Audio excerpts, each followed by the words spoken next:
Again, my name is Christina. I'm 25 years old, and I just went through one of the most trying times in my life, and it had been a long time since I connected with God the way that I used to when I was your age. And long story short, I needed to go through what I went through to have my connection with God again. And the next song means a lot to me because it was brought to me before. About a month and a half ago, I weighed 230 pounds and I was getting ready to have a liver transplant. I was laying in ICU, yellow, and my liver had completely failed. When I was 16, I found out that I had a genetic disease. And a long time I took medicine and it made me sick, and it made me sick, and then I took another medicine and it made me sick, and then they finally found a medicine that would work for me, and I lost my insurance, so I couldn't afford it. $1,200 a month isn't something that somebody can pay for. And I'm also a single parent. My son is 8 years old. So when I started going back to the gym, February of this year, and my legs started swelling up, just one. And I thought I was, I probably twisted something working out, and then the second one started swelling up, and at night it wouldn't go down anymore. So I got concerned. I went to my doctor, and they did an ultrasound of my legs, and everything looked normal, no blood clots. They didn't test my blood, and 3 days later, my abdomen started swelling. So I went to my mom, and I said, "Mom, it's my liver." And she took me to the emergency room, and about 8 hours of waiting, I found out later that my liver had completely shut down, and I was retaining fluid because your body, you don't realize what some of your organs do until they don't work anymore. So I just kept retaining water and getting sick, and through the next few months, I had about 5 infections. Which, when you have infections, they take you off of the liver transplant list. So, on again and off again, and through that time, you just get sicker and sicker and sicker.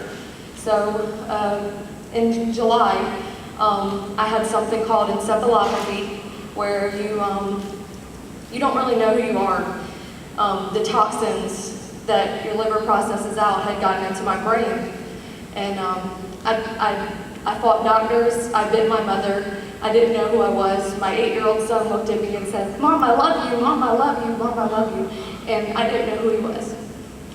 So they gave me some stuff to flush that out of my body. And finally, July 20th, actually the 19th, Noel came to the hospital and saw me and brought this next song to me. And it was exactly what I needed to hear to reach out to God and say, "God, I need you right now, and I need you to send me a liver tomorrow." I was on the transplant list for 2 days at that point, and they told me that I was so sick my liver could come from anywhere in the southeast because I was one of the sickest liver patients in the region. So after singing this song and listening to this song with Noel as I laid in ICU, I finally got moved into a regular room, and that night I prayed and I said, "God, I need the liver. I need it tomorrow. I can't do this anymore." After fighting for my life for 6 months, it was time. So God told me yes, and I knew that the next morning I was going to get delivered because He answered me right then, right there. I woke my mom up and I'm like, "Mom, I'm getting delivered tomorrow," because she's in the hospital with me, and she says, "I don't want you to get your hopes up." My mother at that point was scared. She didn't think I'd make it another week. She says 3 days. I think I might have made it another week. But so the next morning, after she told me, "Don't get your hopes up," I woke up and I'm like, "Oh, it's 8:30. They haven't called yet." And she's like, "It's 8:30, Christine." I'm like, "Calm down." At 9 o'clock, my phone rang and I got disconnected. They called my backup number and got disconnected. They called my mom's number and said, "Is Christina Norman there?" And I got on the phone and they said, "We have a liver for you. And it's coming from Tennessee. only thing that has to happen is the surgeons come in to look at it, and then we'll know if it's good enough for you to have. Well, they started doing blood work and giving me stuff to get me prepped up for the surgery, and at 2:30 that afternoon, I went back and was under anesthesia, woke up at 2:12. Well, I didn't wake up, but I came out of surgery at 2:12 the next morning with 54 staples in my stomach, and had a liver transplant. And afterwards, you know, obviously you're in a lot of pain, going through a lot. In the first 2 weeks, I was just like, it's just not going to get better, it's not going to get better. Even though I knew that God had saved my life, I was no longer yellow. Things started to look normal to me again, but I still weighed 242 pounds. And it just seemed like nothing was going to get better. So I just prayed and I prayed and I prayed. And 3 weeks later, I started losing 5 to 8 pounds a day. Obviously, I'm not 242 pounds anymore.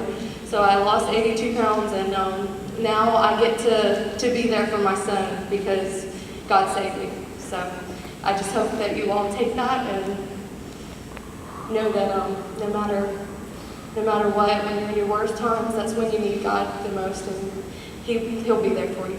Show him the scar.